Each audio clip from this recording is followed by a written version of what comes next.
নাটক কম করো প্রিয়। মাননীয় স্পিকার, হাজার মানুষের আত্মত্যাগ, তার ফসল হচ্ছে আজকের এই সংসদ।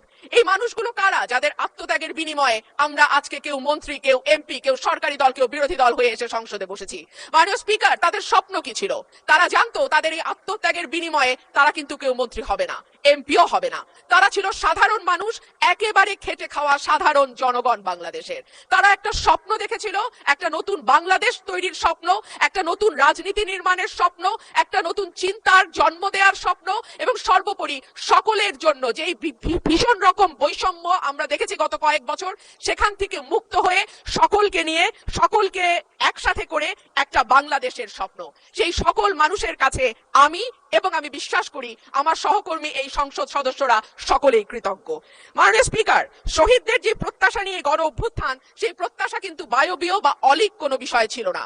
এখনো যদি আমরা দেয়ালে দেয়ালে তাকাই, আমরা দেখব তারা তাদের স্বপ্নের কথা দেয়ালে লিখে গেছে। We want justice,